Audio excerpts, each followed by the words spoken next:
Bonjour à tous, j'espère que vous allez bien. Aujourd'hui, nous voici repartis dans la peinture qui nous occupe, ce bord de mer à cassis. Et cette fois, je vais, dans cette quatrième partie, détailler un petit peu plus cet arrière-plan. Cette fois, je voudrais donc définir davantage l'eau et les rochers en arrière-plan, les détailler un peu plus, de manière à ce que ce soit entre guillemets un petit peu plus réaliste, puisque c'est un style qui n'est pas réaliste mais impressionniste. Voilà, alors là ici je mets un médium gel de façon à... Enfin, deux raisons à ça. En fait, la première c'est pour retrouver mes teintes d'origine qui ont tendance un petit peu à s'affadir. Pas déjà dit ça, s'affadir, qui deviennent un peu trop fades, on peut parler comme ça. Et ensuite avoir une surface humide à nouveau pour retrouver des fondus. Le travail de l'eau, c'est assez extraordinaire de pouvoir faire différents glacis et d'ajouter cette fois quelques détails. Alors sur cet arrière-plan, un petit peu au loin, on a quand même quelques nuances. Je les avais traitées relativement grossièrement. On voit une petite ligne d'ailleurs là. Et cette ligne, je vais un petit peu plus tard justement la faire disparaître, parce que là ça c'est pas très joli de voir cette bande bleue.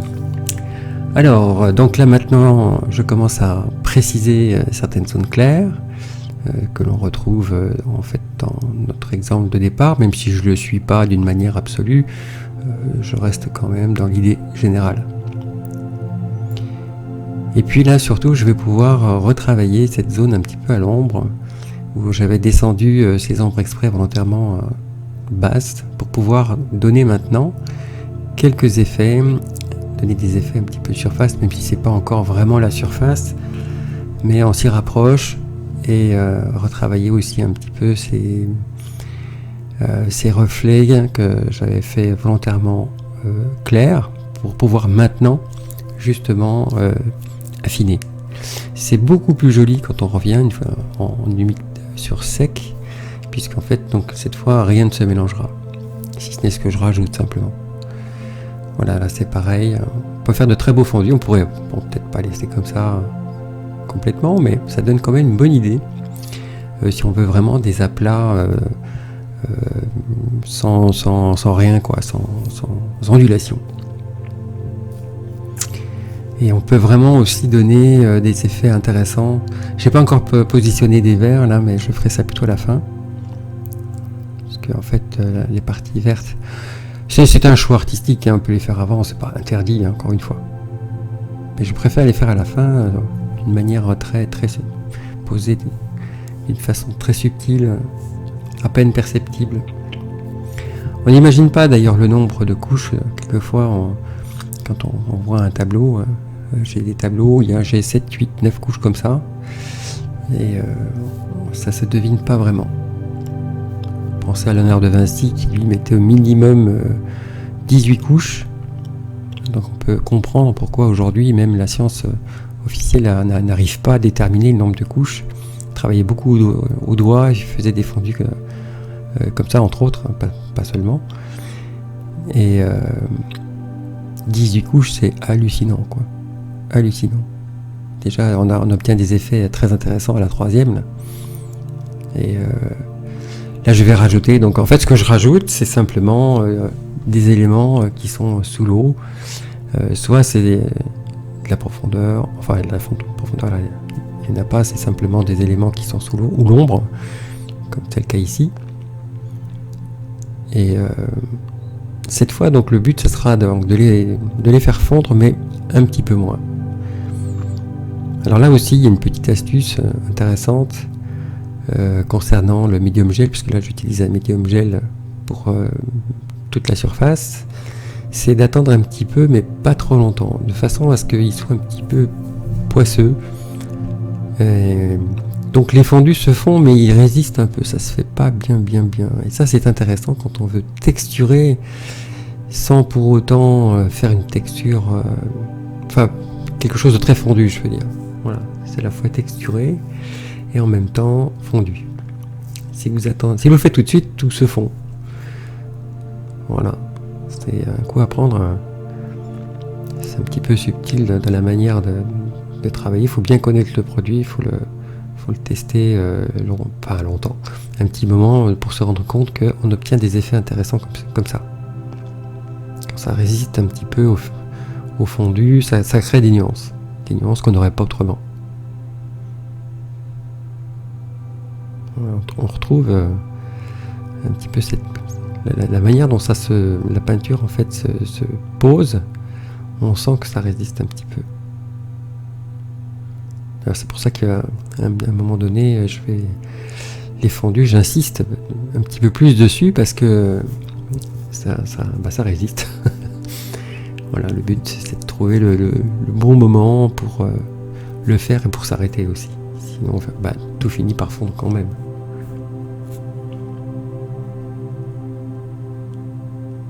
Voilà, c'est pareil, de la texture. Alors plus tard, je ferai des ondulations d'eau. C'est une toile qui est un peu grande, donc je peux me permettre de détailler un petit peu plus. C'est très, très sympa. Sur des toiles un peu plus petites, les pinceaux sont plus assez fins en fait. Il faudrait des pinceaux très, très, très fins pour y arriver. Et c'est pas forcément mieux sur une petite surface, mais sur une grande surface, c'est intéressant d'avoir des effets comme ça. Voilà, donc cette fois dans les zones sombres, on peut poser quelques clairs. Dans les zones claires, mettre des ondulations encore un peu plus claires. Voilà, ce qui compte c'est la diversité. Mélangez vos teintes. Repérez les endroits un peu plus à l'ombre, un peu plus à la lumière, de façon à ce que vous puissiez vous aussi les positionner. Et ensuite, voilà, avec un pinceau à poil souple, donc privilégiez des poils de martre par exemple. Vous avez aussi les pinceaux en poil de martre. Vous avez aussi les synthétiques. Là, c'est un synthétique que j'ai. Quand ils sont neufs, là, ils sont vraiment très très intéressants pour faire des effets de ce genre. Poil de porc, donc ça, c'est à éviter. Vous n'aurez pas ce fondu. Poil de porc, ça va très bien pour faire de la végétation, par exemple. Voilà, on sent bien que ça résiste, hein, ça vient pas facilement. Donc en fait, il faut insister suffisamment pour que ça fonde un peu plus, sans pour autant tout fondre. C'est vraiment une mesure. Et d'ailleurs, je vais rajouter un petit peu de fondu, là, enfin de fondu, un petit peu de médium gel avec un léger bleu, justement parce que je trouve que c'est encore un petit peu trop net. Ce que je souhaite là, c'est vraiment un état intermédiaire. Voilà, donc voilà, en repassant là par-dessus. Voilà, ça va se voir, ça se fond un chouïa plus. Voilà.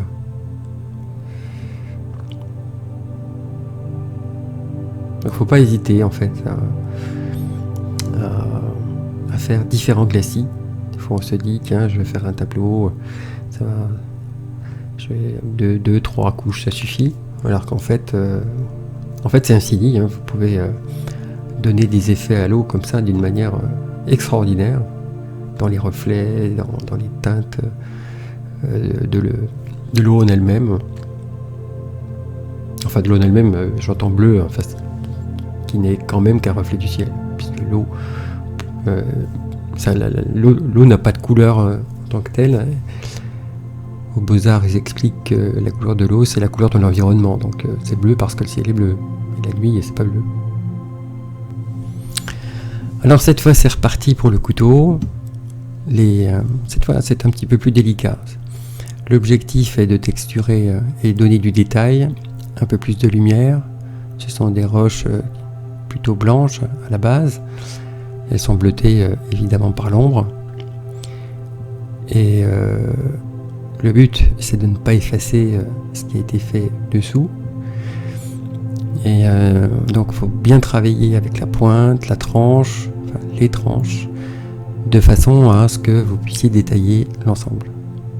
Ici, je positionne un rocher.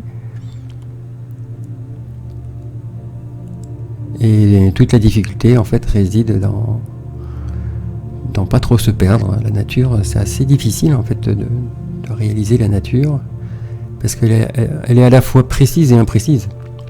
Les rochers, la végétation, c'est pas toujours évident. Il y a vraiment un savoir spécifique par rapport à la nature. Ça laisse quand même beaucoup de liberté, parce que on se rend bien compte qu'un arbre, ma foi, bon, vous faites une branche à droite plutôt qu'à gauche, ça va pas gêner beaucoup. Par contre, les éclairages dessus, c'est pas évident.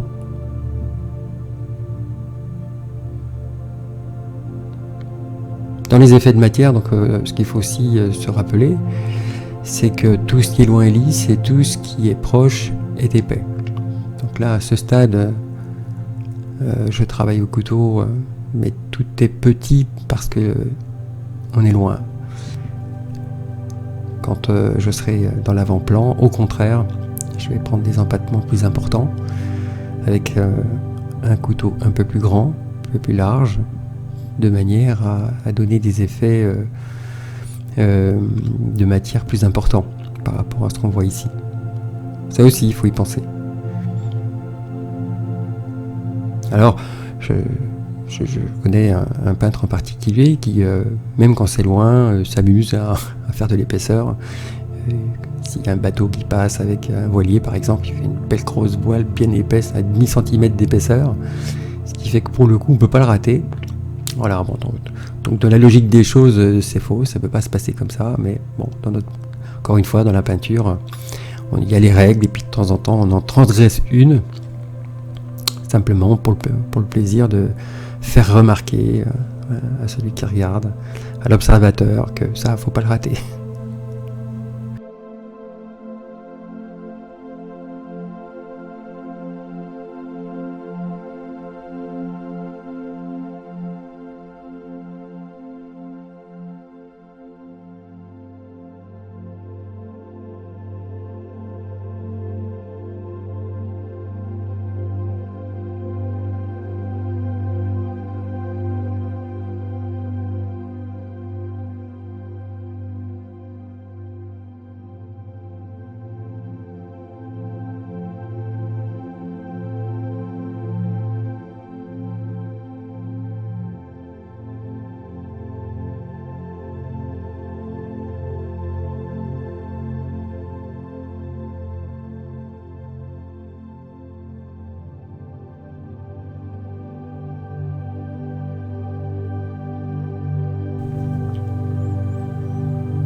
Voilà, donc ici, quelques pierres un petit peu plus petites, retravailler ce rocher, c'est-à-dire, là on voit bien la ligne de démarcation, donc entre la partie claire et la partie foncée, alors retravailler un petit peu tout ça. Il faut en faire suffisamment pour que l'on comprenne, et il ne faut pas en faire trop pour éviter que tout se mélange. C'est pourquoi le couteau, c'est un petit peu particulier. J'ai des gens qui aimaient beaucoup ça.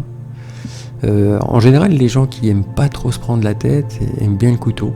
C'est tout à fait ce qu'il leur faut. J'ai souvent eu l'occasion d'avoir des gens pour qui les détails, ça les embête plus qu'autre chose. Et je les envoyais plutôt dans le travail du couteau, et là, c'était une vraie révélation, sans exagération. Mais ils s'y trouvaient plutôt bien qu'avec le pinceau. À l'inverse, j'ai eu des gens qui étaient extrêmement satisfaits du pinceau parce qu'on fait des choses précises, et là ils aiment ça. Le travail du couteau, par contre, c'était une horreur pour eux. Donc je pense qu'il faut trouver la peinture qui nous ressemble, la peinture avec qui on a le plus d'affinité. Personnellement, j'aime bien les deux. J'aime bien le côté puissant, fort, massif, franc du couteau. Et j'adore les fondus quasi infinis qu'on peut réaliser avec, où on comprend pas trop comment ça s'est fait, parce que il y a tellement eu de couches translucides, ça a fait des mélanges improbables en fait, qu'on n'arriverait pas facilement à faire au couteau cette fois. Des mélanges qui ne se font pas du tout d'ailleurs. Si vous prenez le bleu avec l'orange, on obtient une complémentaire, mais si vous voulez faire un dégradé orange vers le bleu, c'est pas possible en technique humide sur humide.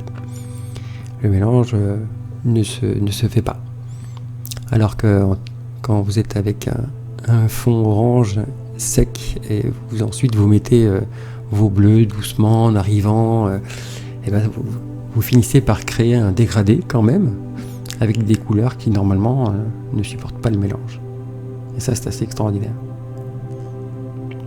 D'où l'importance de bien connaître cette technique, parce qu'elle vous permet de réaliser des choses qui ne seraient pas possibles de faire autrement. Et c'est valable pour toutes les complémentaires, hein. Je parle du bleu et de l'orange, mais c'est pareil pour le rouge et le vert, et c'est pareil pour le jaune et le violet. En mélange, on obtient les ombres. En fait, dans la théorie des ombres, c'est une façon de faire des ombres, en utilisant les couleurs complémentaires. Voilà un petit peu d'éclairage maintenant, en insistant toujours en fait sur le haut, hein, puisque la lumière étant présente évidemment par là, tout en essayant de pas tout masquer et de venir enrichir encore une fois ces rochers.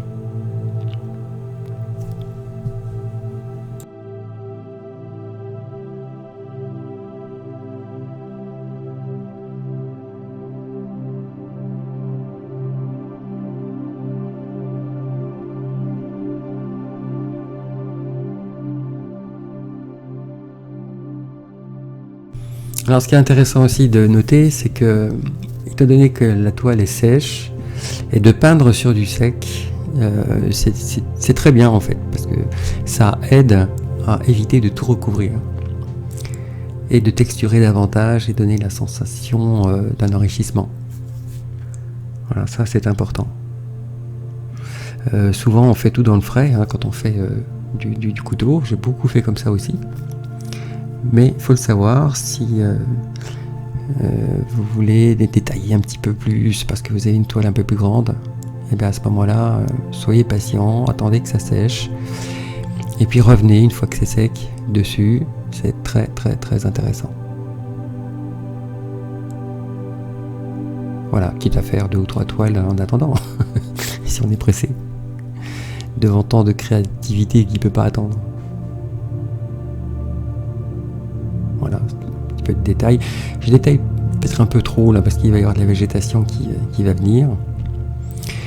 Voilà, donc cette partie est donc terminée. Voilà, donc je prends mon temps pour montrer tout ça, mais c'est aussi parce que j'ai envie de faire quelque chose de très sympa, de très joli. Voilà, hein, eh bien j'espère que cette vidéo vous aura plu. Alors je ferai la suite dans une quinzaine de jours, car je fais une exposition à Toulouse, au salon d'art contemporain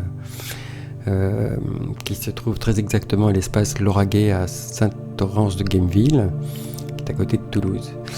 Voilà, alors pour tous ceux qui souhaitent me rencontrer, c'est avec un grand plaisir.